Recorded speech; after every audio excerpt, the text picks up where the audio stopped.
ಯತಿ ಹರಿರಚಿಂತ್ಯ ಸರ್ವದೇವೈಕಾವಂದ್ಯಃ ಪರಮ ಗುರುರಭೀಷ್ಟ ವಾಪ್ತಿದ ಸಜ್ಜನಾನಾಂ ನಿಖಿಲ ಗುಣಗಣಾರ್ಣಃ ನಿತ್ಯ ನಿರ್ಮುಕ್ತ ದೋಷಃ ಸರಸಿಜನಯನೂಸೌ ಶ್ರೀಪತಿರ್ಮಾನದೋ ನಃ. ನನ್ನ ಪ್ರಿಯ ಅಧ್ಯಾತ್ಮ ಬಂಧುಗಳೇ, ಇವತ್ತು ನಾವು ಹರಿವಾಯುಸ್ತುತಿಯಲ್ಲಿ ಏನು ನಾವು ವಾಯುದೇವರ ಸ್ತೋತ್ರವನ್ನು ಕಾಣ್ತಾ ಇರತಕ್ಕಂಥವರಾಗಿದ್ದೇವೆ. ಅದರಲ್ಲಿ 2ನೇ ಶ್ಲೋಕಕ್ಕೆ ನಾವು ಚಿಂತನೆಯನ್ನು ಮಾಡೋಣ ಅನ್ನುವ ಸಂಕಲ್ಪವನ್ನು ಮಾಡಿಕೊಂಡು ಒಟ್ಟಿಗೆ ಕುಳಿತಿರ್ತಕ್ಕಂಥವರಾಗಿದ್ದೇವೆ. ಆ ಶ್ಲೋಕ ಹೀಗಿದೆ: ಉತ್ಕಂಠಾ ಕುಂಠಕೋಲ ಹಲಜವ ವಿದಿತ ಜಸ್ರ ಸೇವಾನುವೃದ್ಧ ಪ್ರಾಜ್ಞಾತ್ಮಜ್ಞಾನದೂತಾಂ ಧತಮಸ ಸುಮನು ಮೌಲಿರತ್ನಾವಲೀನಾಂ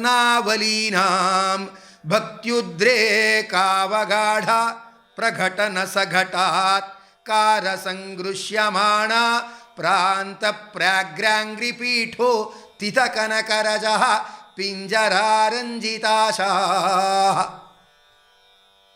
ಯಾವುದಾದರೂ ಒಂದು ಒಳ್ಳೆ ಮಹೋತ್ಸವ ಸಂದರ್ಭ ಅಂತ ಆದಾಗ ತುಂಬ ಜನಗಳಿರ್ತಾರೆ, ಆದರೆ ಸಮಯ ಮಾತ್ರ ಕಮ್ಮಿ ಇರುತ್ತೆ ಅನ್ನುವಾಗ ಸ್ವಲ್ಪ ರಶ್ ಜಾಸ್ತಿ ಆಗತ್ತೆ.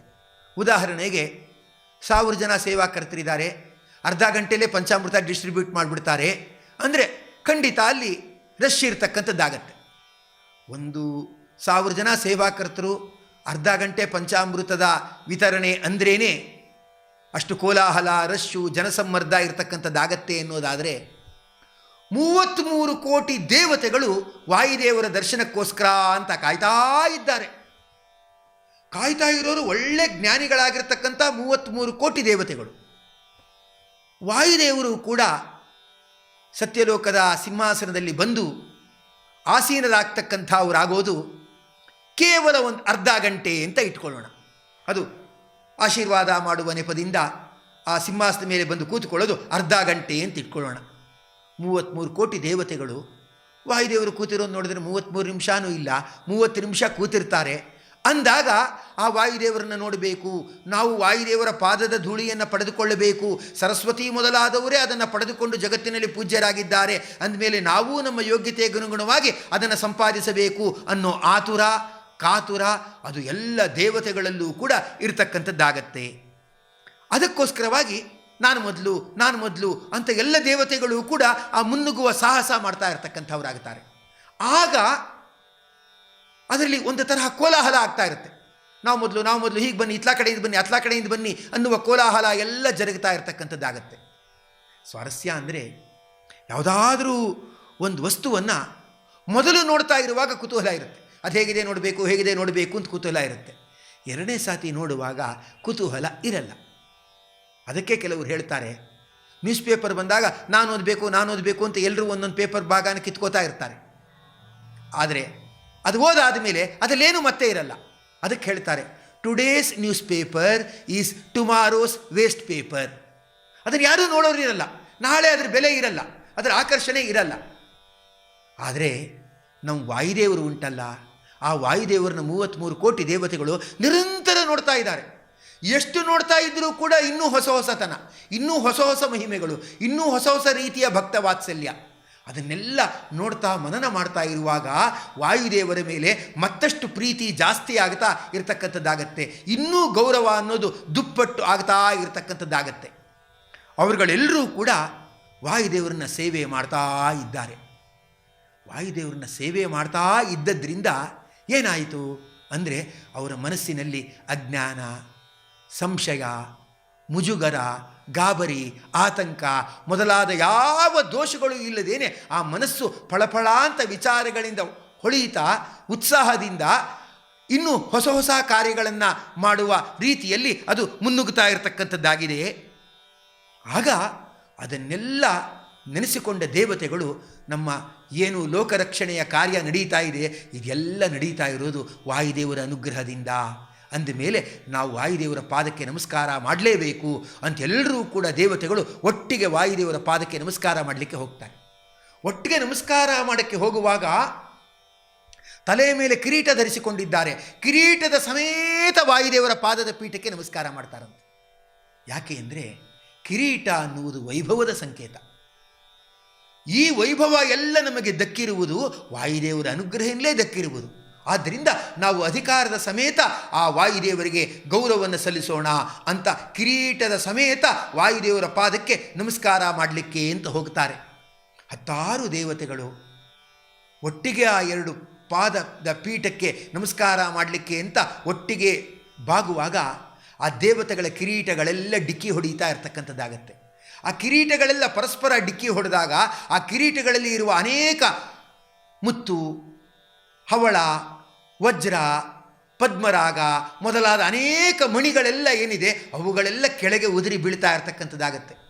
ಕೆಳಗೆ ಮಣಿ ಉದುರಿ ಬಿದ್ದರೂ ಅತ್ಲಾ ಕಡೆ ದೇವತೆಗಳ ಗಮನ ಇಲ್ಲ. ಯಾಕೆ ಅಂದರೆ ಮಣಿ ಹೋದರೆ ಹಾಕಿಸ್ಕೊಳ್ಬೋದು, ಆದರೆ ವಾಯುದೇವರ ಅನುಗ್ರಹ ಏನಿದೆ ಅದು ನಮಗೆ ಸಿಗಬೇಕು ಅಂತ ಹೇಳಿಬಿಟ್ಟು ಎಲ್ಲರೂ ಒಟ್ಟಿಗೆ ನಮಸ್ಕಾರ ಮಾಡುವಾಗ ಕಿರೀಟದ ರತ್ನಗಳೆಲ್ಲ ಪಾದಪೀಠದ ಕೆಳಗಡೆ ಬೀಳುತ್ತೆ. ಆ ಕೆಳಗಡೆ ಬಿದ್ದಾಗ ಆ ಮೊದಲೇ ವಾಯುದೇವರ ಶರೀರವೇ ಕಾಂತಿಮಯ, ಅದರೊಂದಿಗೆ ಕಿರೀಟಗಳು ಸೇರಿದಾಗ ಅದರ ಹೊಳಪು ಪ್ರತಿಬಿಂಬಗಳಿಂದ ಇನ್ನೂ ಕೂಡ ಅಪಾರವಾದ ಕಾಂತಿಮಯ, ಅದರೊಂದಿಗೆ ನವರತ್ನಗಳ ಕಾಂತಿಯೂ ಸೇರಿದಾಗ ಆ ಕಾಂತಿ ಏನಿದೆ ಆ ಕಾಂತಿಗಳ ಆರ್ಭಟ ಅಬ್ಬರ ಅದು ಅತಿಶಯವಾಗಿ ಇರತಕ್ಕಂಥದ್ದಾಗಿದೆ. ಅದರಿಂದ ಏನಾಗತ್ತೆ ಅಂದರೆ ಕುಂಕುಮ ಮತ್ತು ಅರಿಶಿಣದ ಕಾಂತಿಯಂತೆ ಆ ಬಣ್ಣಗಳು ಎಲ್ಲ ದಿಕ್ಕುಗಳಿಗೂ ಕೂಡ ಬೆಳಗುವಂತೆ ಆ ಫಳಫಳ ಅಂತ ಹೊಳೆಯುತ್ತಾ ಇರತಕ್ಕಂಥದ್ದಾಗತ್ತೆ. ಇಂತಹ ಎಲ್ಲ ದೇವತೆಗಳಿಂದಲೂ ಕೂಡ ನವರತ್ನದ ಕಿರೀಟಗಳಿಂದ ಬಾಗಿ ಆ ನವರತ್ನಗಳಿಂದಲೂ ಕೂಡ ಫಳಫಳ ಹೊಳೆಯುವಂತೆ ಮಾಡಿಸಿಕೊಳ್ತಾ ಅವರಿಂದ ಪೂಜಿಸಿಕೊಳ್ಳುವ ಆ ಪಾದಪೀಠ, ಆ ಪಾದಗಳು ಏನಿದೆ ಅದು ಅತಿ ವಿಶಿಷ್ಟವಾಗಿರತಕ್ಕಂಥದ್ದಾಗಿದೆ. ಇಂಥ ಭಾಗ್ಯ ದೇವತಾ ಕೋಟಿಯಲ್ಲಿ ವಾಯುದೇವರಿಗೆ ಬಿಟ್ಟರೆ ಉಳಿದವರಿಗೆ ಇಷ್ಟು ಅಪಾರವಾಗಿರ್ತಕ್ಕಂಥ ರೀತಿಯಲ್ಲಿ ಇಲ್ಲ. ಅಂತಹ ವಾಯುದೇವರ ಪಾದ ಧೂಳಿಗಳು, ಜಗತ್ತನ್ನೇ ಬೆಳಗುತ್ತಿರುವ ಧೂಳಿಗಳು, ಅದು ನಮಗೆ ಮಂಗಳವನ್ನು ಮಾಡಲಿ ಅನ್ನುವ ಪ್ರಾರ್ಥನೆಯನ್ನು ತಿರುಕುರುವ ಪಂಡಿತಾಚಾರ್ಯರು ಮಾಡ್ತಾ ಇರ್ತಕ್ಕಂಥವರಾಗಿದ್ದಾರೆ. ನಮಗೆ ವಾಯುದೇವರ ಪಾದದ ಧೂಳಿ ಸಿಗಲ್ಲ, ಆದರೆ ವಾಯುದೇವರ ಪದ ಏನು ಸ್ತೋತ್ರ ಮಾಡುವ ಒಂದೊಂದು ಪದ ಇದೆ ಅದರ ಒಂದೊಂದು ಅಕ್ಷರಗಳು ಕೂಡ ಧೂಳಿಯಂತೆ ಪವಿತ್ರತಮವಾಗಿದ್ದಾಗಿದೆ. ಅದನ್ನು ಶ್ರದ್ಧೆಯಿಂದ ನಾವು ಹೇಳ್ತಾ ನಮ್ಮ ಜೀವನ ಸಾರ್ಥಕವಾಗ್ತಾ ಇದೆ ಅಂತ ಭಾವಿಸಬೇಕು ಅನ್ನುವ ಸಂದೇಶವನ್ನು ನಾವಿಲ್ಲಿ ತಿಳಿದುಕೊಳ್ತಾ ಇರತಕ್ಕಂಥದ್ದಾಗಬಹುದು. ಆದ್ದರಿಂದ ಪ್ರಾಂತ ಪ್ರಾಗ್ರಾಂಗ್ರಿ ಪೀಠೋ ತಿಥ ಕನಕರಜ ಪಿಂಜರಾರಂಜಿತಾಶಾ ಅನ್ನುವ ಆ ಪಾದಧೂಳಿಯ ವೈಭವದ ಚಿತ್ರಣ ನಮ್ಮಲ್ಲಿರಲಿ, ಅವು ನಮ್ಮನ್ನು ಉದ್ಧರಿಸಲಿ ಎಂಬ ಪ್ರಾರ್ಥನೆ ನಮ್ಮ ಮನದೊಳಗಿರಲಿ ಎನ್ನುವ ದೃಷ್ಟಿಯನ್ನು ಇಟ್ಕೊಂಡು ಈ ಚಿಂತನೆಯನ್ನು ಇಲ್ಲಿಗೆ ನಾವು ಮುಕ್ತಾಯಗೊಳಿಸ್ತಾ ಇದ್ದೇವೆ.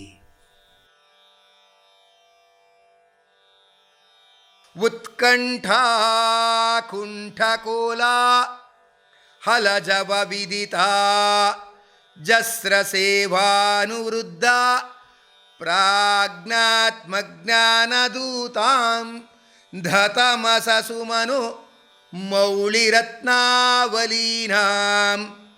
ಭಕ್ತ್ಯುದ್ರೇಕಾವಗಾಢ ಪ್ರಘಟನ ಸಘಟಾತ್ ಕಾರಸಂಗೃಶ್ಯಮಾಣ ಪ್ರಾಂತ ಪ್ರಾಗ್ರಾಂಗ್ರಿಪೀಠೋ ಸ್ಥಿತ ಕನಕರಜ ಪಿಂಜರಾರಂಜಿತಾಶಾ.